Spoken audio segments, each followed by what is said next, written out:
And welcome back, guys, with Infinite Card Games. So today we have a pretty cool deck brought to you by my friend James as well. So here's what he has to say. Let's take a look at what he has to say about this deck.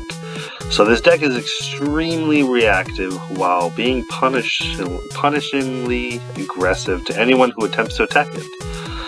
It has made opponents KO themselves with cards like Backlash, Deflecting Palm, and Delirium.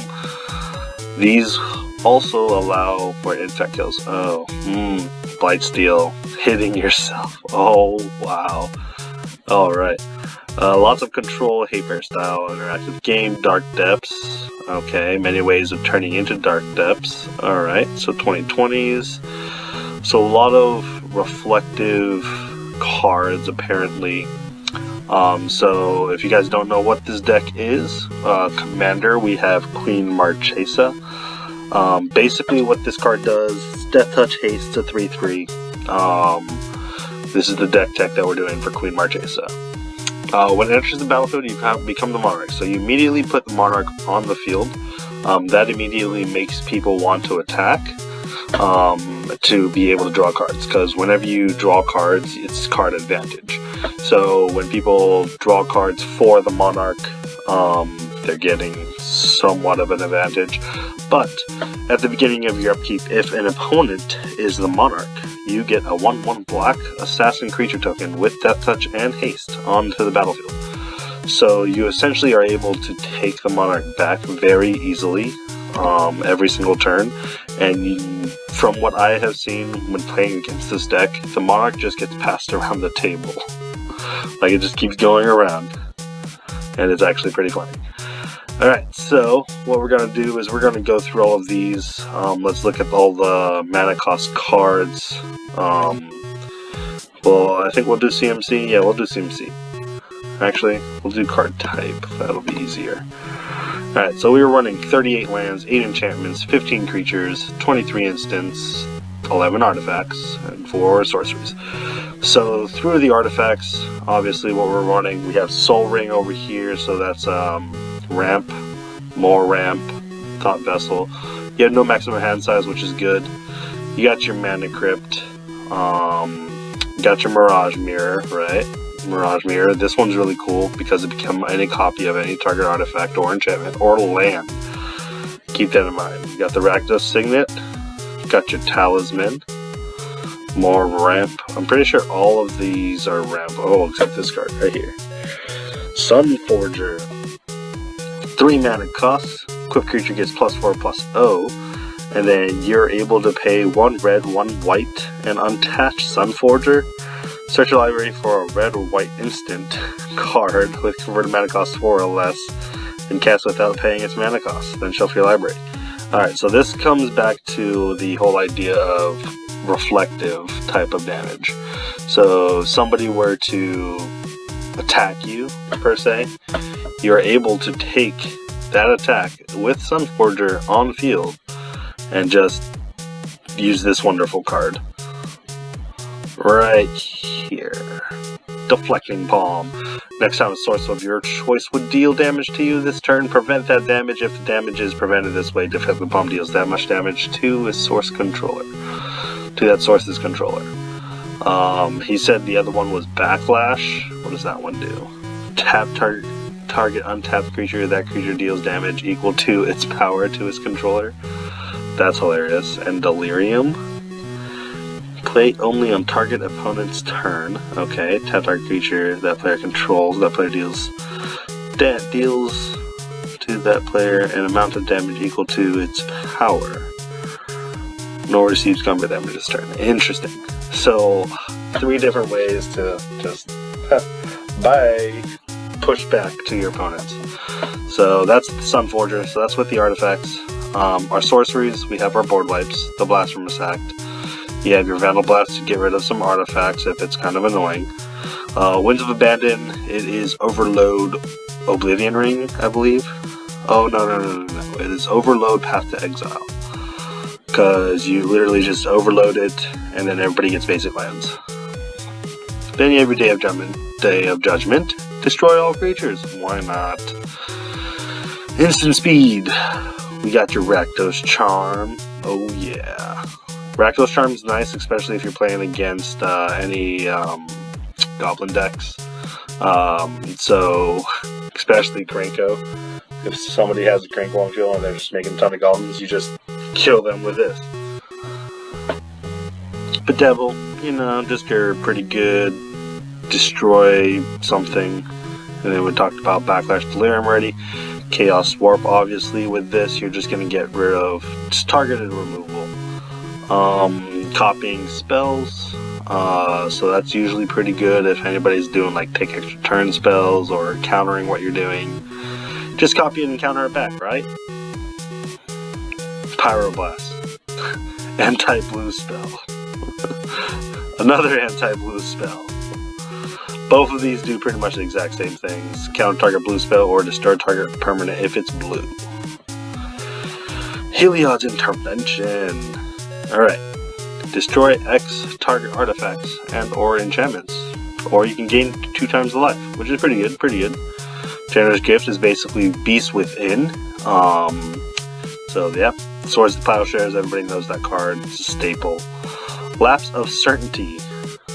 White counter spell. Counter target spell. If that spell is countered this way, put it on top of its owner's library instead of it into that player's graveyard.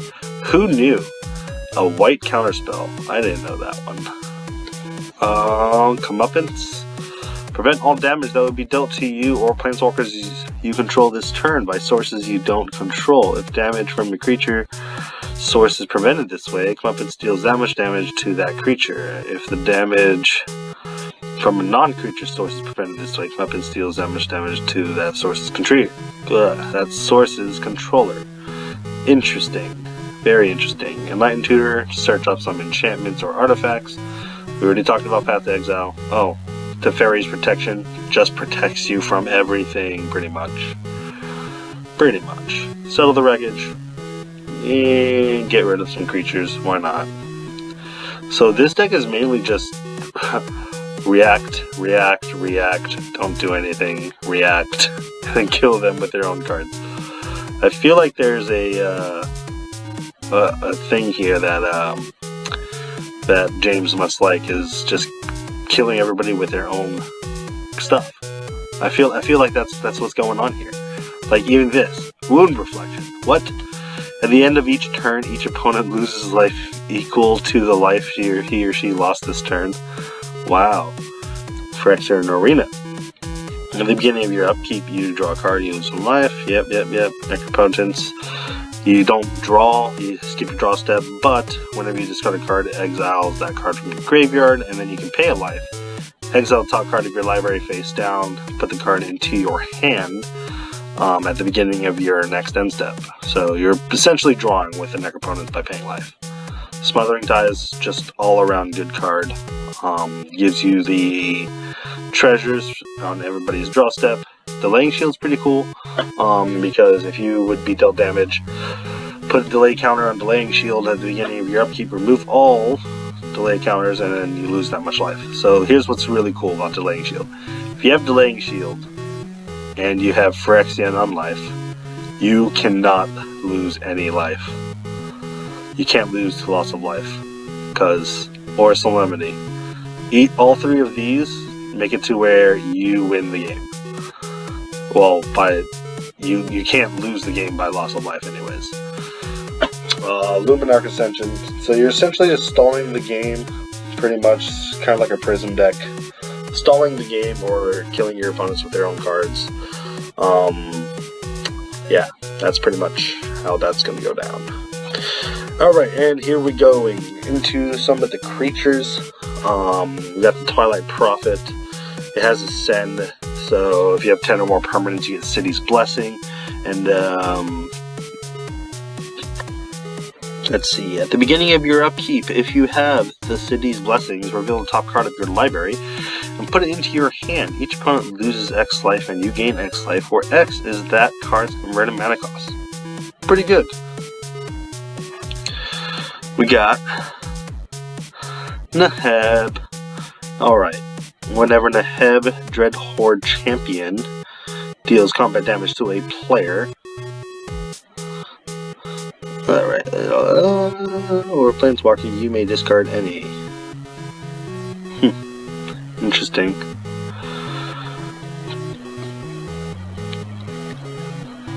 Pretty good, pretty good. Gives you mana and draws.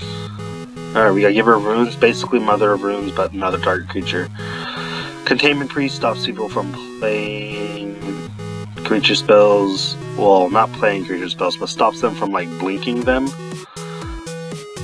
Ooh, what is this one? So, basically has Flash. Oh, interesting. So, Flash and then tapped creatures can block. Pretty cool. Enters the battlefield under your control, you may gain life. Whenever a creature enters the battle under your control, you may have that player lose 1 life. Okay. Then Vala. Here we go. Activated abilities of creatures your opponent's control can't be activated. Very good. So we're playing stacks, guys. We're playing Hate Bears. We're playing Don't Let Your Opponents Do Stuff. And I'm not playing blue. Oh my gosh. Mother of Runes. Target creature you control gains protection of color. Yeah, we all know. Grand Abolisher. Don't let your opponents cast stuff on your turn. It's fine. Campbell. Make them lose life when they cast stuff. Wow. Alright, what is this one? Beginning of your post-combat main phase, you may pay X life, where X is the number of opponents that were dealt combat damage this turn. If you do, draw X cards. Interesting. And let's take extra combat steps. Why not? Aurelia is pretty great. Love Aurelia. And Gisela. Let's just double the damage, why don't we? Double the damage. And half the damage for me. Yeah. Seems good. Alright, here we go. To the lands. Land base is pretty straightforward. I mean, you got your Thespian Stage. Thespian Stage into Dark Depths. You're going to be getting that 20/20. Urborg, make everything a swamp, which means we are going to be running a, where is it? Cabal of Coffers. Where's the Cabal of Coffers? I'm just blind. We have Strip Mine, Maze of Ith, Marsh Flats, Aran Mesa, Scavenger Ground. That is not a land. Oh, well, technically it is a land. Turns into a land. You got your swamps, Blood Crypt, you got your Badlands, Sulphurous Springs, so this is a Painland. This one's pretty good. Put target enchantment back on top. Silent Clearing. Interesting. Battlefield Forge. Okay, so pretty good land base. Overall, this deck is really not nice, but it is a fun deck to play. So let me know what you guys think about this deck, if you want to see it played. Not sure if I'll be able to build it on MTGO and play it.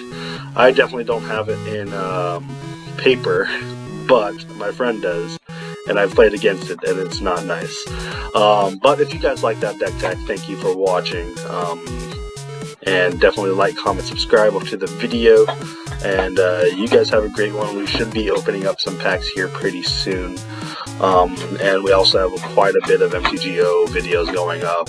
I know a lot of people wanted to watch some Commander games, so I have some Commander games going up on to YouTube here in a bit. So that is that. Those are the updates. What's today? Okay, yeah, I'm going to be showing the Patreon giveaway here pretty soon as well, to see what we're going to be doing for next month's Patreon. So make sure you guys like, comment, subscribe, join my team with Patreon. If you want to become a Patreon, that'd be great. And with that, you guys have a great one. See you later.